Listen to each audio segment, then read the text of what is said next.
सांगता समारंभाच्या निमित्तानं आज राज्याचे वैद्यकीय शिक्षण मंत्री आदरणीय आणि आमचे नेते आदरणीय मुश्रीफ साहेब हे आज वेळात वेळ काढून आले.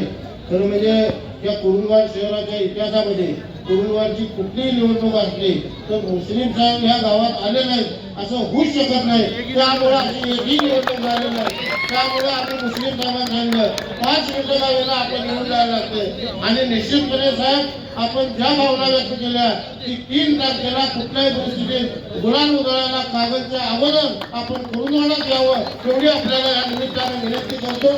आणि जो आपण मुस्लिम साहेबांना शब्द दिला ते माझी कुरुंदवाडकरांना सुद्धा नम्र विनंती आहे की येणाऱ्या 2 तारखेला सिद्धी समोरचं आपण बटन दाबून आपले सगळे उमेदवार हे विजयी करा. खरं म्हणजे 1-2 उमेदवार वरचं खाली खालचा वर केलं तर काय नुकसान होतं हे आपण जयसिंगपुरात गेल्या 5 वर्षापूर्वी बघितलंय. ती चूक परत होता कामा नये ह्याची खबरदारी घेऊन 21च्या 21 आपले उमेदवार हे राजश्री शाहू विकास आघाडीचे निवडण्याची जबाबदारी आपण सर्वांनी घ्यावी. या तालुक्या या शहराच्या विकासाची जबाबदारी आदरणीय मुश्रीफ साहेबांच्या नेतृत्वाखाली आम्ही काम करणारे सगळे कार्यकर्ते निश्चितपणे घेऊ एवढी ग्वाही देतो आणि थांबतो.